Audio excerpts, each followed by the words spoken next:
Hello. അപ്പോൾ ഇന്ന് ഞാൻ രാവിലെ തൊട്ട് വൈകുന്നേരം വരെ എന്തൊക്കെ ചെയ്തു എന്നുള്ളത് ഒരു കുഞ്ഞായിട്ടുള്ളൊരു വ്ളോഗ് കാണിക്കാം. രാവിലെ എണീറ്റു, എല്ലാം ഫ്രഷ് ആയതിന് ശേഷം ഒരു കട്ടൻ ചായയും റോബസ്റ്റ് പഴം, ഷുഗർ ഇല്ലാത്ത കട്ടൻ ചായയാണ് ഞാൻ കുടിക്കുന്നത്. അത് കഴിഞ്ഞതിന് ശേഷം ഒന്ന് വെളിയിലോട്ടൊക്കെ ഇറങ്ങി പൂക്കളും അതും ഇതൊക്കെ ആയിട്ടൊന്ന് കുറച്ച് പ്രകൃതിയും മഴയും ആസ്വദിക്കാമെന്ന് വിചാരിച്ചു. പക്ഷെ അപ്പോൾ മഴയൊന്നും ഇല്ല കേട്ടോ. അതൊക്കെ കഴിഞ്ഞതിന് ശേഷം മഴ വരുന്നുണ്ടോ ഇങ്ങനെ നോക്കിയിരിക്കുന്നുണ്ട്, പക്ഷെ മഴയൊന്നും പെയ്തിട്ടില്ല. അത് കഴിഞ്ഞതിന് ശേഷം ഇപ്പോഴും ഈ ഒരു ഡോഗ് വരും കേട്ടോ. അപ്പോൾ ഞാൻ ഫുഡ് കൊടുക്കുന്നതൊന്നും വീഡിയോ എടുത്തില്ല, കാരണം മുന്നേ ഞാൻ അങ്ങനെ ഇട്ടപ്പോൾ എനിക്ക് കുറച്ച് നെഗറ്റീവ് കമൻറ്റ് വന്നിട്ടുണ്ടായിരുന്നു. അതിനുശേഷം ഞാനിങ്ങനെ കൊടുക്കുന്ന വീഡിയോ ഇടാഞ്ഞത്.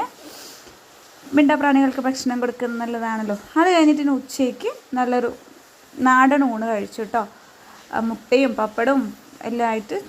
പിന്നെ അത് കഴിഞ്ഞൊന്ന് റീൽ എടുക്കാമെന്ന് വിചാരിച്ചു, മഴയില്ലാത്ത സമയം നോക്കിയിട്ട്. അങ്ങനെ റീല് എടുത്തുകൊണ്ടിരിക്കുന്ന സമയത്ത് മഴ ചെറുങ്ങനെ ഒന്ന് പെയ്തു. പിന്നെ മഴയത്ത് കളിയായിട്ടോ, മഴ പിടിച്ചു, വൈബ് പിടിച്ചു.